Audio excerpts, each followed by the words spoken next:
เจริญพรท่านสาธุชนทั้งหลายรายการธรรมทาน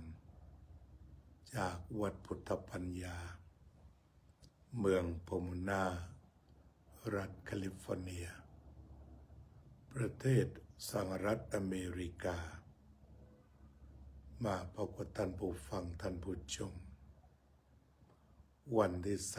3 สิงหาคม พุทธศักราช 2569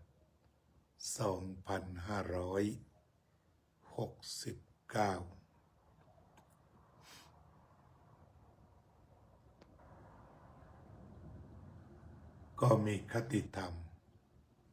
ในการเข้าพรรษาว่าเข้าพรรษาปีนี้เพิ่มความดีให้แก่ตน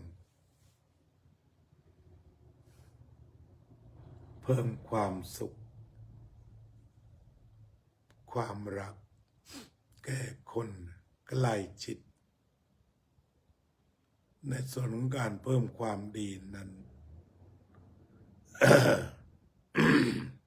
เราก็เพิ่มที่กายวาจาใจการทำความดีคิดดีพูดดีเราจะใช้5 ดีหลวงพ่อปัญญานันทะมักก็ได้ ทำดีพูดดีคิดดีคบคนดีไปสู่สถานที่ดีๆทำความดีก็คือการกระทำใดๆไม่เบียดเบียนตนไม่เบียดเบียนผู้อื่นส่งเสริมความสุขแก่ตนและแก่ผู้อื่นเรียกว่าไม่เบียดเบียนตนไม่เบียดเบียนผู้อื่นส่งเสริมความสุขแก่ตนส่งเสริมความสุขแก่คนอื่นส่งเสริมความสุขทั้งสอง มีความสุขทั้งปัจจุบันและอนาคตคือทำแล้วมันโล่งมันไม่ติดขัดมันไม่ไปขัดแย้งอะไรเจริญพรโยมสุนิตเจริญพรคุณประสิทธิใจอันนี้เรียกว่าการ ทำดีคือทำแล้วไม่เดือดร้อนตนเองไม่เดือดร้อนผู้อื่นแล้วก็ไม่ไปเบียดเบียนอีกตลอดถึงเป็นรากฐานของความเจริญรุ่งเรืองก็สิ่งที่เราทำอยู่แล้วนั่นแหละการเรียนการศึกษาคนที่อยู่ในช่วงในวัยของการศึกษาแล้วเรียนกันให้เต็มที่เรียนให้เต็มที่ก็เพื่อที่จะเป็นความดีต่อไปคิดอะไรก็ไม่เบียดเบียนใครก็คิดไปให้เต็มที่ทำพูดได้สำคัญการพูดที่ไม่ไปกระทบใครทีนี้เมื่อกระทบแล้วมันจะย้อนกลับ ก็ทะเลาะกันไปใหญ่เป็นทุกข์กันไปใหญ่ในยุคของวาทกรรมเฟื่องฟู ก็ต้องสำรวมเรียกว่าเป็นการสำรวมและก็ระวังความเปลี่ยนแปลงทางการพูดหรือการสื่อสารของคนในปัจจุบันนี้นั่นก็คือหมายความว่าเราเรียกว่ากล้า คือกล้าจริงๆคือกล้าชี้แต่บางทีได้ข้อมูลไม่ถูกเท่าไหร่แต่ว่ากล้าเพื่อที่จะนำมาบวกกับวาทะของตนวันก่อนได้ฟังหลวงตาสิ้นคิดที่ท่านพูดถึงอาจารย์พุทธทาส คือพูดเหมือนกับยกย่องแต่พูดไปพูดมา ก็เหมือนกับว่าส่งให้พวกอภิธรรมไปตีหลวงพ่อพุทธทาสอีกทีหนึ่งเพราะว่าอยู่ว่างๆเฉยๆท่านละไปแล้วหลาย10 ปีนะเป็น10 ปีแต่ก็มีพวกอภิธรรมบางคนก็ยังขุดท่านขึ้นมาวิจารณ์เช่นมีชายหนุ่มคนหนึ่งชอบเอาคำอาจารย์พุทธทาสแบบตัดตอนมา แล้วก็นำไปวิจารณ์แล้วก็ตัวเองแสดงตนเป็นนักอภิธรรมที่วิจารณ์เขาไปทั่วหลวงตาสิ้นคิดก็พูดว่าหลวงพ่อพุทธทาสสอนอภิธรรมผิดมา50 ปีท่านบอกว่าหลวงพ่อพุทธทาสเสียใจที่เอาอภิธรรมไปสอนแม่ซึ่งตรงนี้อาตมาเป็นคนศึกษาหลวงพ่อพุทธทาสคนหนึ่งไม่เคยได้ยินแล้วก็ไม่ได้เคยว่าท่านสอนอะไรแม่พลาดไปด้วยมีแต่ท่านยกย่องแม่ว่าเนี่ยเป็นผู้นำเข้าวัดท่านก็ได้ใช้เงินแม่มาซื้อส่วนโมกแล้วก็ไม่ได้มีการพูดว่าท่านได้ไปสอนอภิธรรมแม่ผิดนะตรงนี้เนี่ยหลวงตาแกก็พูดดังซะด้วยก็เพื่อที่จะทำให้ไปด้อยค่าพวกอภิธรรมแต่ว่าผ่านหลวงพ่อพุทธทาสทีนี้พวกอภิธรรมกับหลวงพ่อพุทธทาสก็เรียกว่าไม่ค่อยจะกินเส้นกันอยู่แล้วตั้งแต่บรรพบุรุษของเขามาเพราะหลวงพ่อพุทธทาสไปแปลอภิธรรมแต่นี่แปลว่ามันประเสริฐท่านแปลว่าเฟ้อไปหน่อย แล้วก็มีหลายประเด็นที่ท่านพูดในเชิงวิชาการชี้ท่านพูดในเชิงวิชาการไม่ได้หยาบคายหรือไม่ได้ตัดตอนแต่ก็เจอหลวงตาไปตัดตอนซะแบบเต็มลูกศิษย์ก็พามาออกกันใหญ่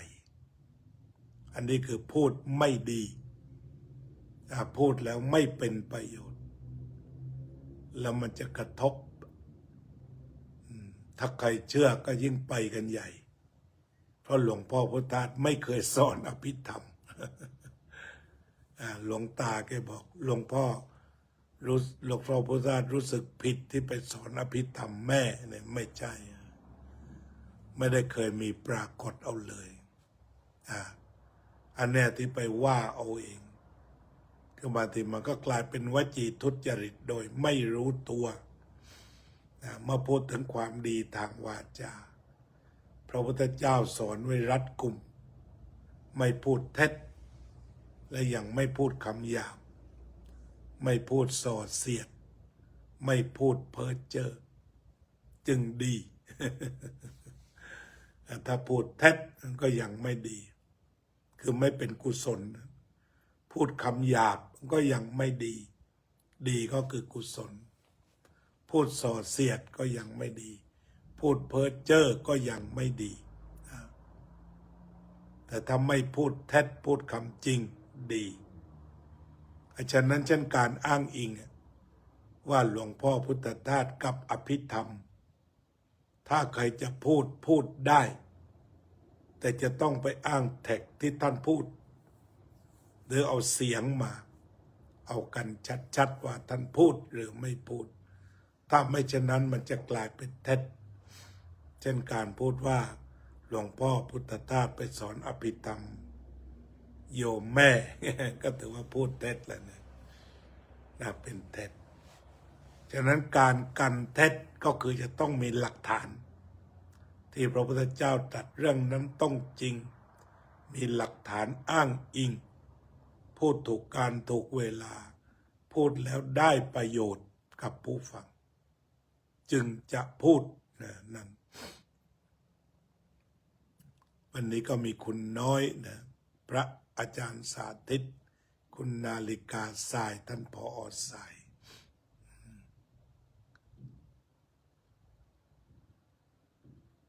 ฝนตกวันนี้กำลังเดินทางไปมืดแล้วเนาะทางประเทศไทยสัญญาณไม่ก็ดีอยู่บนโรงเรียนเนาะอยู่บนดอยขอบคุณที่ฟังพอรู้เรื่องฉะนั้นการพูดดีเนี่ย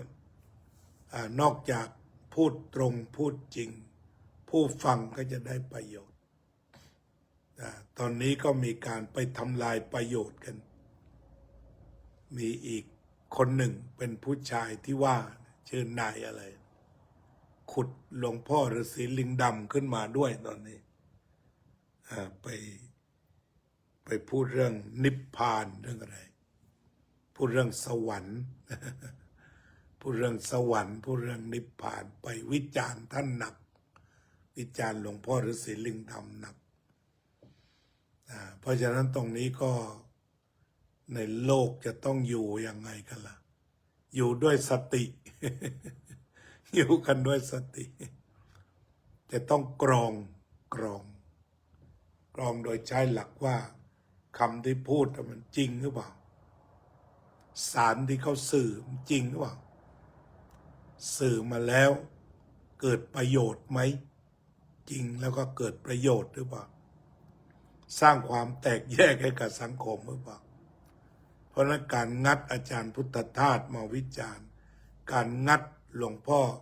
ฤาษีลิงดำมาวิจารณ์ใครก็ตามที่ทำงานตรงนี้โดยหวังชื่อเสียงหรือเรียกว่าหวังแสงสิ่งที่พบกันง่ายๆก็คือว่าความแตกแยกจากคนที่ฟังคุณที่ไปวิจารณ์เขาแต่สมมุติว่าเขาไม่เชื่อคุณเขาก็แตกแยกกับคุณแล้วไม่ชอบคุณแล้วเกิดอกุศลแล้วเพราะคุณไปด่าอาจารย์เขาที่ถ้าเกิดเชื่อตามที่คุณว่าเขาก็แตกแยกมาจากเพื่อนฝูงสานุสิทธิ์เดียวกันอีกเพราะฉะนั้นคำแต่ละคำที่เราจะใส่ลงไปสู่สังคมก็จะต้องคิดแล้วคิดอีกบางทีพูดธรรมะนั่นแหละแต่ว่าหลังจากพูดเสร็จแล้วเนี่ยไปกระทบแม้มันเป็นความจริงความนี้แต่มันไปกระทบคนเขาก็มีเหมือนกันหรือว่าธรรมะที่วาทะเกินไปหาจุดจบไม่พบ อันนี้ก็แม้ว่ามันจะดีอยู่ในทั่วไปแต่มันไม่มีประโยชน์อย่างมีคนไปถามอาจารย์สุจินต์อย่างนี้แต่ว่าถามแล้วกว่าจะได้ลงนานเหมือนกัน กว่าจะปิดล้อมไปสู่คำว่าธรรมะคือความจริงและสิ่งปรากฏนี่โอ้โหใครลุกขึ้นเนี่ยเจอยำซะเละเลยคือถ้ายำน้อยๆไม่ได้เลยเรียกว่าปิดล้อมน้อยๆใช้ตรรกะน้อยๆแล้วก็ชี้ไปเลยธรรมะคืออะไรธรรมะก็คือความจริงที่ปรากฏเมื่อไหร่ก็เป็นธรรมะเมื่อนั้นก็ลงไปง่ายๆอย่างนั้นแต่วันนี้โอ้ยใครไปถามโยกโยจริงๆ แล้วก็ฟังแล้วไม่ค่อยเป็นสุขเท่าไหร่เพราะมันโยกโยเกินไปโยกโยแล้วก็ยอกแล้วก็ย้อนโดนย้อน พอย้อนเสร็จบางทีก็ไม่รู้เรื่องนะอย่างมีคนไปถามว่าบางคนเวลาธรรมะมันเกิดมันปรากฏไม่เหมือนกันใช่ไหมปรากฏที่คนอื่นแล้วก็ไม่ไปปรากฏที่คนอื่นคือสื่อกันง่ายๆแทนที่จะไปพูดว่าใช่หรือไม่ใช่ยังถามว่าคนคือใครซะอีก คนคือใครแล้วทำไมต้องไปคิดอย่างนั้นด้วยโอ้โหความจริงมันก็นานาจิตตังใช่ไหมบางทีเรื่องเดียวกันคนนี้กำลังดู มันก็เกิดที่ตา คนนี้กำลังได้ยินก็เกิดที่หู เกิดไม่พร้อมกันแหละก็เหมือนอาจารย์นั้นแกถามนั่นแหละ อาจารย์พนัทถามอาจารย์สุจิตแกก็ถามถูกของแกแหละมันเกิดจะพร้อมกันที่ไหนล่ะแต่แทนที่จะตอบให้ได้เรื่องกลับเข้ารกเข้าพงไปเสียเพราะฉะนั้นบาลีธรรมะเดี๋ยวนี้มันเต็มไปด้วยความหลากหลายเต็มไปด้วยวาทกรรมทำยังไงมันจะเป็นประดุจว่าน้ำบริสุทธิ์ที่ฟังกันแล้วสบายใจเพราะนั้นการฟังธรรมมันก็เป็นความดีชนิดหนึ่งเป็นบุญด้วยเรียกกันว่าธรรมสวรรค์ใหม่บุญสำเร็จด้วยการฟังหรือถ้าถือฟังมากก็เป็นความดีฟังธรรมะทุกวันเป็นพหุสุตตะมันก็จะกลายเป็นอริยทรัพย์ศรัทธาศีลหิริโอตตัปปะพหุสัจจะจาคะปัญญาเนี่ยฟังบ่อยๆมันก็จะกลายเป็นพหุสุตตะฟังครั้งเดียวก็เป็นสุตตะฟังบ่อยๆก็เป็นพหุสุตตะนี่เพราะฉะนั้นการฟังอะไรปัจจุบันมันก็ต้องมีสติแล้วก็ตั้งใจเป็นที่สุดมีสติตั้งใจโยนิโสมนสิการ องคุณของสัมมาทิฏฐิที่บอกจะต้องมีทั้งปรโตโคสะและโยนิโสมนสิการมาพร้อมกันจริงๆถ้าไม่เช่นนั้นจะกลายเป็นปัญหานอกจากมันจะไม่เกิดประโยชน์แล้วอาตมาก็คงจะคุยแค่นี้แหละว่ายุคปัจจุบันจะต้องใช้ปรโตโคสะกับโยนิโสมนสิการอย่างดีอย่างครบถ้วนอย่างรอบด้านแล้วเราก็จะได้ข้อมูลที่ดีก็คงจะนั่งสมาธิกันพอสมควร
สัพเพ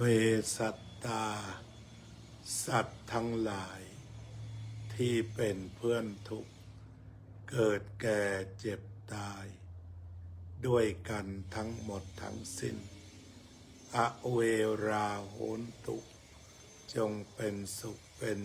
เถิดอย่าได้มีเวรแก่กันและกันเลยอภยาปัจจาโหนตุจงเป็นสุขเถิดอย่าได้พยาบาทเบียดเบียนซึ่งกันและกันเลยอนิคาโหนตุจงเป็นสุขเถิดอย่าได้มีความทุกข์กายทุกข์ใจเลยสุขีอัตตานังปริหะรันตุจงมีความสุขกายสุขใจรักษาตนให้พ้นจากทุกภัยทั้งสิ้นเถิดอภิวาทนาสีลิสะ นิจจังวุฒาปัจจายโนจัตตารโอธรรมาวัฏฏันติอายุวันโนสุขังพะลัง